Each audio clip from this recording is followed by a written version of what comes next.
How's everybody doing? Good. I'll see what you guys got. How'd the first week go? I'm pleased with the first week. I mean, it's been a real challenge in terms of what we've asked them to do. We've taken a ton of reps, ending with like now the new rules. Now you can only have 2 scrimmages in preseason where you tackle over 50% of the time. So we ended with like a simulated scrimmage with some tackling, but not over nearly 50%. So really pleased. I think we're getting a lot of reps, and the guys are working really hard. I'm really pleased with our toughness. Really pleased with our mindset. Amy. That's okay. No, please. Thoughts on yesterday's realignment with Oregon and Washington coming into the league? Yeah, I really have no thoughts, honestly. Like, obviously I trust the leadership. I trust the Big Ten, Tony Petitti. Trev is awesome, right? He's so communicative and all those things. So I'm kind of in my own little bubble right now, so I'm so worried just about our team, making sure that I think the key for all teams right now is as realignment happens in the coming years. I mean, who knows what the future is going to hold, making sure that my job is to make sure that University of Nebraska is relevant nationally. And so I just have a lot of trust in the Big Ten and the leadership, and I think it's, the dominant conference in college football. And so we'll play wherever they tell us to play.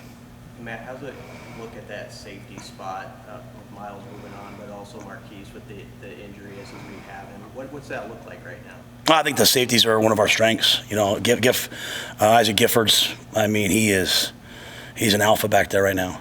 He's had an amazing summer. The jump that I've seen Giff make, his mentality, you don't really realize until we did timing day how athletic he is, I mean, he's a 35-inch vertical, 10 and a half broad, 4'5" guy. I mean, he's a multi-year probably NFL player, in terms of his talent.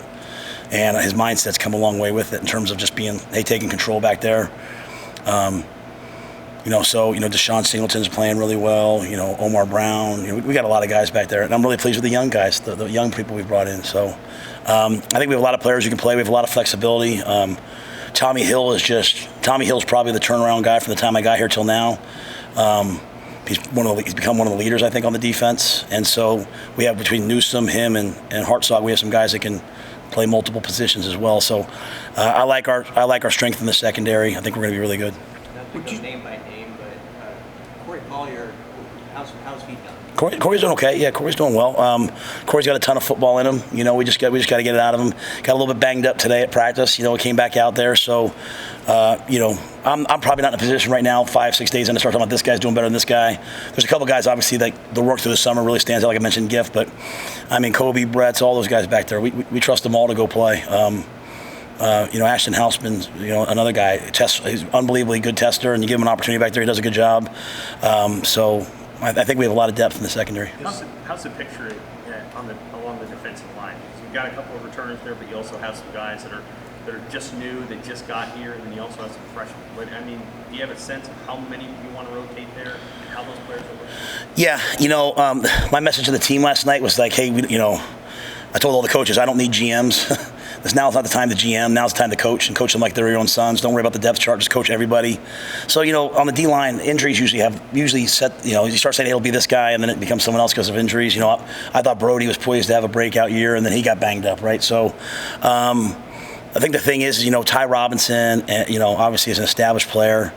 Blaze is a guy that, I think has played a lot of football, that's going to have his best days are ahead. Nash is a, kind of a guy we trust. But some guys have really come on, Sam, like Ruquan Buckley. I mean, it's just a testament to, like, don't see people for what they are, see them for what they could be, and then trust your strength staff. Like Corey and his strength staff, Kristen and our nutrition staff have done an amazing job this summer. Our lateral movement and our movement skills are significantly improved from where they were. Like at the end of spring, things I was concerned about was one of them. And Ruquan has made a huge jump. So we've got a lot of really good young players, that are going to come on, I think we'll end up having like 6, 7, 8 guys that can play for us on the D line, and some other young players, like the Lenharts and the Prince Wills, they're ready to play. Some of the other guys that just showed up, the Van Poppels, the Vincent Carrolls, we're just going to get those guys ready. So if it's early in the season, great. If it's late, great. So I think we have a lot of depth, but to your point, they're all sort of unproven. That's why we practice the way we practice. I mean, we're getting between 150 and 190 reps every practice. So no one's standing around. We're all moving, and guys are getting better quickly. Back to Gifford, Is it more of a safety discussion with him now than Rover? Was he playing Rover? Yeah, I mean, the Rover's a safety in my mind. Like, we go to the post player, he's going to be in the post. Like, before he was playing like that nickel Sam in last year's defense. He's not that. I mean, he's in the back end, so he might drop down in the box. He might be a deep third player. He might be a half player. He might be playing man. So, to me, Giff gives you the ability to play all of those positions, right? So, obviously he was in a battle in the spring. He's the guy right now, and we're trying to get the other guys behind him ready to push him, and we'll always just play the best three safeties. What's been the process in getting Teddy Prohaska back into playing shape and the state of your left tackle position right now? Yeah, Teddy got banged up again, so Teddy's out for a little while right now. Nothing long term, but he's banged up, unfortunately. He'll be ready. We think he'll be ready for the first game. So we're working Turner, we're working Gunner, we're working all those guys on the O-line. And then we're going to get Teddy back as soon as possible. Go back to the safeties. What kind of role do you anticipate Phelan Stanford playing? Phelan is running with the ones and the twos right now. Really one of the fastest guys on the team. Really, really dependable, physical. So he's another guy that's in the mix. And then I think an excellent special teams player as well. So, I'm not looking at depth charts at all right now. I'm sort of just trying to get everyone ready, and then we get to that third week. That's when we start sort of. My history has been, every year that I've been a head coach in college, someone that started the year off on the scout team was starting for me by the end of the year. And every year I've been a head coach in the NFL, a guy that we cut ended up starting. So I'm really big on coaching everybody. I'm not here just to coach. So, Eric Fields, I'm trying to get him ready to be a starter. Dwight Boodle, I'm trying to get him ready to be a starter. And if they are, they are. If they're not, then they'll be that much better when their time does come. You have 6 or 7 scholarship freshman receivers you brought in. What have you seen from that group? What kind of opportunity could be there for a couple of those guys this year? Well, they're really fast. All right, our young guys are unbelievably fast. There's a lot of volume in our offense. There's a lot to learn, and so they're learning that pretty quickly, right? I need to learn all this stuff. But they're a tough group. They're physical. Really proud of a lot of them today. They're out there battling through. It's hot. We've been in the mornings. It hasn't been real hot, and all of a sudden today it was hot. We don't practice inside. We practice outside. So. They're learning to adjust to this. I think a couple of those guys, might help us. They're going to push to help us. We have some older, established guys who played a lot of football, like Marcus and Billy and Fleeks and all those guys. But we're going to count on some of those young players. I think the key in our receiver room right now is there's a couple guys like Ty Hahn and Alex Bullock, who are and some other guys that are really, really good football players, really dependable. Like I challenge Alex all the time, like. He's not a walk-on. He's a guy that just came here as a walk-on. He's a starting receiver, I believe.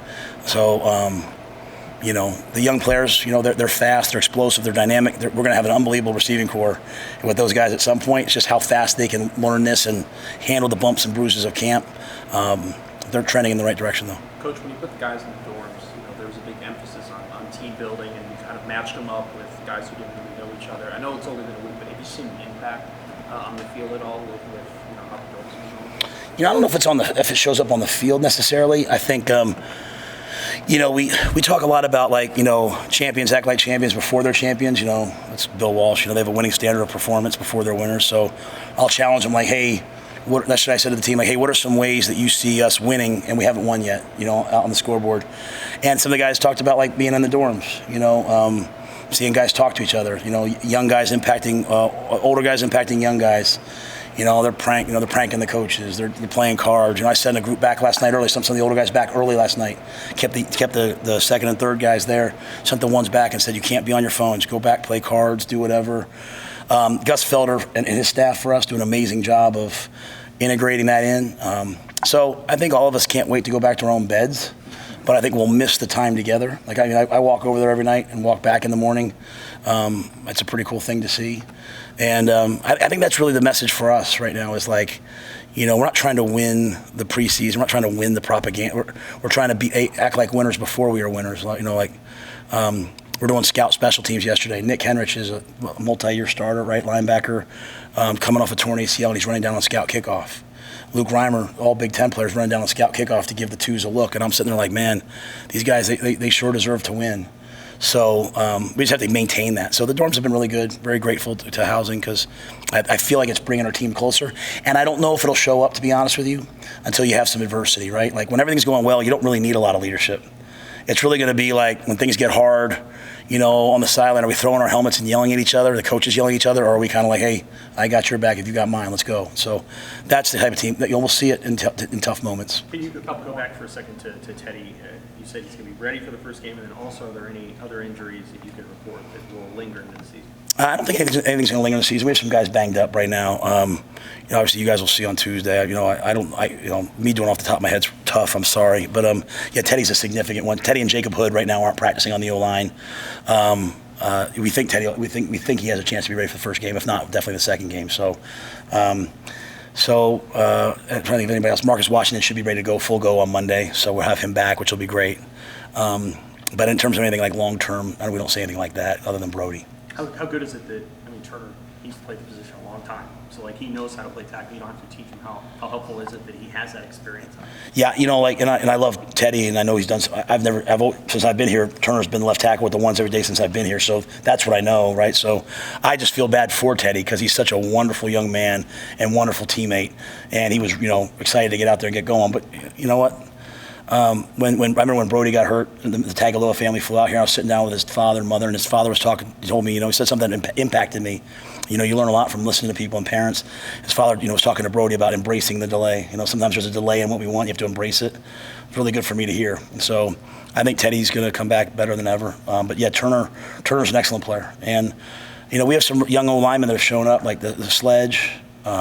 Catula was here in the spring, but those young guys, they're going to be good players. Grant Seagren walked on.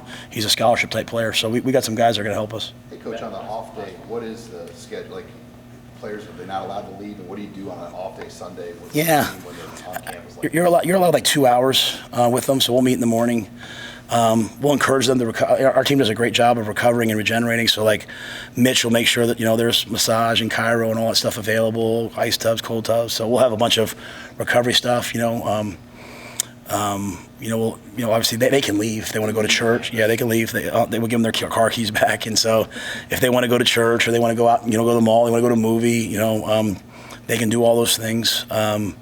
We just, they'll have to be at breakfast. They have to be at meetings. They have to be at, they'll take lunch with them or get it on the way out, and then they have to be back for dinner and curfew. So, when you're in the NFL, they'll have a day off, and, it'll be a full day off, but they can go out. So everything we try to do is just getting them ready for the next level. So they can do those things. They can, they can do whatever they want.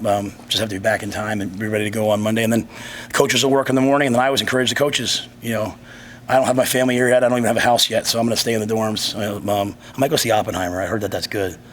So, but other than that,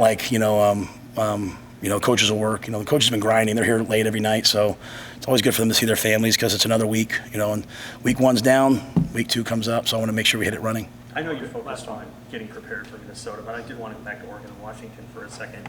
You already knew that USC and UCLA were coming into the league. Now with two more West Coast teams coming in, it gives you an opportunity to have more of an anchor recruiting out there. And I'm just curious, what you think of Nebraska's prospects of being able to recruit on that side of the country more than maybe they have in the last 5 or 6 years. Yeah, I think for us, we've been going out there. We're trying to establish ourselves out there. There's a lot of people. When I was in Baylor, there's a lot of people in California that, because of whatever tax reasons or they wanted to kind of go to Texas, right? So there's a lot of people I think in Texas that play football, or California that play football, and so we'll continue to recruit the West Coast. Before I took this job, I went one day and did like a little thing at CBS. I was talking to Trent Green, the old quarterback, and he said something to me. He said, Matt, I live in Kansas City because I'm doing NFL games every week, and I didn't want to be in New York having to fly. So I'm kind of in the middle of the country, and I'm going here and I'm going there. And I think as the Big Ten's become the national conference, and it stretches from East Coast to West Coast, we're in a pretty good spot geographically where teams are going to have to come here and play in cold temperatures, have to play in the wind. We're going to have, a 2.5 hour flight here, a 2.5 hour flight here, but I think the impact for the sports on the West Coast flying to the East Coast, and more importantly, the East Coast flying to the West Coast, you're on the East Coast and you fly to the West Coast, some teams will try to go a day early, but the research says it's a day per time zone. So you go to the East Coast, you fly to the West Coast, and then you come back, you get back at 5 in the morning. It takes you usually till the next Thursday to get ready for that, right? So, I think it's going to be great for our Olympic sports. okay? Because we're going to have the ability. There's a lot of great schools we can play here, but think about having to go do a weekend run in softball, and you're in the West Coast, having to go all the way to the East Coast and come back. Where our Olympic sports and our, I don't know what the other, basketball, whatever, they're able to go to the East Coast, the West Coast. It's manageable trips instead of 5 and 6 hour trips that other teams are going to have to do. So I think this broadening of the conference could be really good for the University of Nebraska because we're central and we're in the middle of it, and the weather will be good in football for us, but also just the travel will be more manageable than maybe some of the other teams. So all you Olympic sport athletes, come to Nebraska. All good. Thanks, guys. Oh, yes, sir. Sorry.